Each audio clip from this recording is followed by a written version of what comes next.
Hi అండి, welcome back to my channel. ఇవాళ ఏంటంటే ఇది సిఫ్ అనమాట. మీకు ఎలా క్లీన్ చేసుకోవాలా, స్టవ్ని ఎలా క్లీన్ చేయాలా, స్టవ్ కింద ఉండే మరకలు కానీ జిడ్డు మరకలు ఇవన్నీ కూడా మనం క్లీన్ చేసేది ఈ సిఫ్ అండి. భలే పనిచేస్తుంది ఇది. నేను చెప్పడం కాదు, మీరు ట్రై చేసి చూడండి. కావాలంటే ఎంత మరకలు ఎంత పొంగిపోయినా సరే మీరు ఒకసారి స్ప్రే చేసి ఒక 5 to 10 minutes అలా వదిలేసి తర్వాత మన ఈ వైపర్తో కానీ తుడిచేసారనుకోండి చాలా బాగా వస్తుంది. స్క్రబ్ తీసుకొని జస్ట్ ఊరికే అలా అన్నామంటే పోతుందనమాట. గోడ మీద, టైల్స్ మీద, మన ఇదేంటండి మిక్సీకి కూడా మరకలు ఉన్నా కానీ లాస్ట్లో ఫైనల్లో చూడండి మీరు లుక్ ఎలా ఉంటుందో. ఈ స్టవ్కి అంత బాగా మెరుస్తుంది అనమాట.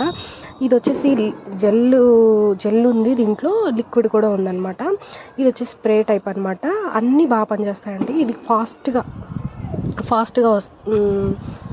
వెంటనే మనకు ఇది అబ్జర్వ్ చేసుకుంటుంది అనమాట.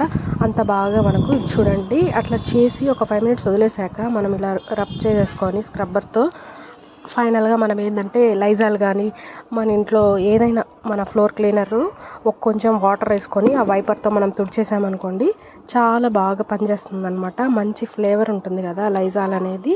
నీట్గా ఉంటాయి, చీమలు బొద్దింకలు ఇవి రాకుండా ఏంటంటే శుభ్రంగా మనం నీట్గా తుడిచేసుకోవచ్చు అనమాట. నేను చెప్పడం కాదు, మీరు ట్రై చేసి చూడండి. నేను చెప్పేది కాదు, ట్రస్ట్ చేయండి. నిజంగా నేను ఇలాగే చేస్తానన్నమాట.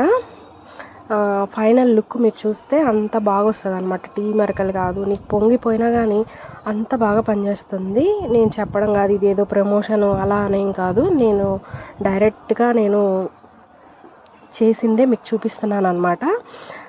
ఫస్ట్ టైం నా ఛానల్ని చూస్తున్నట్టయితే ఖచ్చితంగా సబ్స్క్రైబ్ చేసుకోండి. నచ్చితే లైక్ చేయండి, షేర్ చేయండి. ఇంకా ఫైనల్గా నేను అన్నీ తోమేసుకొని అంట్లన్నీ ఇట్లా డైలీ ఇలా మేము నీట్గా తుడిచేసుకుంటానమాట నేను. ఇంకా ఫైనల్గా అంట్లు అవన్నీ ఉంటాయి కదా, ఇంకా కుండలో నీళ్ళు మనం రోజు డైలీ ఈ కుండని వాడతాం అనమాట. కుండలో నీళ్ళు ఇవి చాలా చల్లగా ఉంటాయి, ఎండాకాలం కదా. ఇంకా అంతే అండి. Thank you.